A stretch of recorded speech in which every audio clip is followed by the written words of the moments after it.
بلوچستان سے تعلق رکھنے والے ایک آپ کے معتقد ہیں،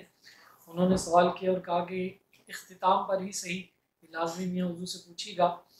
وہ کہتے ہیں کہ ہم جس علاقے کے اندر بلوچستان کے اندر موجود ہیں وہاں پر ایک جو ہے وہ عامل ہے، اور بقول اس کے کہ وہ ذکری عامل ہے، اور اس کا معاملہ یہ ہے کہ اس علاقے کے اندر، اس گاؤں دیہات کے اندر ہونے والی جو شادی ہوتی ہے، وہ شادی کی تقریب کے اندر اس تقریب کے شروع ہونے سے یا شروع ہو جائے تو جیسے ہی وہ تقریبات کا سلسلہ شروع ہوتا ہے تو اس عامل کی طرف سے ایک پرچی جاتی ہے۔ اس پرچی کے اندر باقاعدہ جو ہے اس کی جو ضروریات ہوتی ہیں اس کی پوری ایک لسٹ بنی ہوئی ہوتی ہے، یا پھر وہ ضروریات نہ ہو تو اس کے اندر ایک خاصی بڑی رقم کا جو ہے مطالبہ ہوتا ہے، اور کہا جاتا ہے کہ اتنے جو ہے وہ ہزار یا اتنے لاکھ روپے آپ ہمیں دیں، اور اگر آپ نہیں دیں گے تو آپ کی یہ شادی کا معاملہ پورا نہیں ہو سکے گا۔ اور پھر وہ ایک دھمکی دیتا ہے خاص طور پر لڑکے کو کہ تمہارے ساتھ جو ہے وہ نس بندی کا معاملہ کر دیا جائے گا، اور اس گاؤں کے اندر اکثر لوگوں کے ساتھ اس طرح کا معاملہ ہوا بھی ہے۔ تو وہ یہ چاہ رہے تھے کہ اس کے حوالے سے میاں حضور دامت برکاتہ القدسیہ کچھ ایسا بتائیں کہ وہاں کے جو لوگ ہیں وہ محفوظ رہیں اور اس کے شر سے بچے رہیں، اور اس طرح کا معاملہ ان کے ساتھ۔ اس کے لیے بہترین عمل یہ ہے کہ 3 آدمی یا 9 آدمی بیٹھ کر دعائے سیفی 27 مرتبہ پڑھیں، اور یہ ختم 3 دن تا 9 دن تک کریں،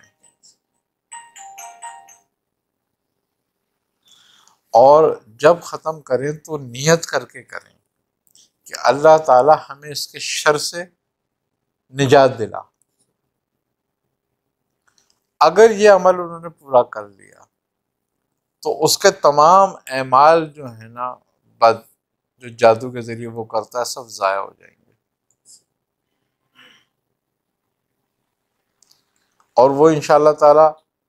سانپ رہ جائے گا، دانت ختم ہو جائیں گے اس کے۔ ایک مرتبہ پھر میاں بتا دیجیے گا تاکہ وہ اچھے طریقے سے 3 آدمی یا 9 آدمی مل کر دعائے سیفی 27 مرتبہ پڑھیں۔ یہ عمل 3 دن اور افضل ہے کہ 9 دن اگر کریں روزانہ، اور نیت کر کے بیٹھیں اس بات کی کہ ہم اس کے اس علم کو باطل کر رہے ہیں اس کی برکت سے، دعائے سیفی کی، اللہ اس کو اس کے لیے سہب بنا اور اس کے جادو کی سر کاٹ دے، اور یہ نیت کر کے اور بیٹھ جائیں اور وہ پڑھیں، اور روزانہ تھوڑی سی شیرنی لے کے حضرت علی کرم اللہ وجہ کو اس کا اصحال بھی کرتے رہیں، تو آپ یہ دیکھیں انشاءاللہ تعالیٰ پورے گاؤں کو اس سے نجات مل جائے گی۔ جواہر رمضان، جواہر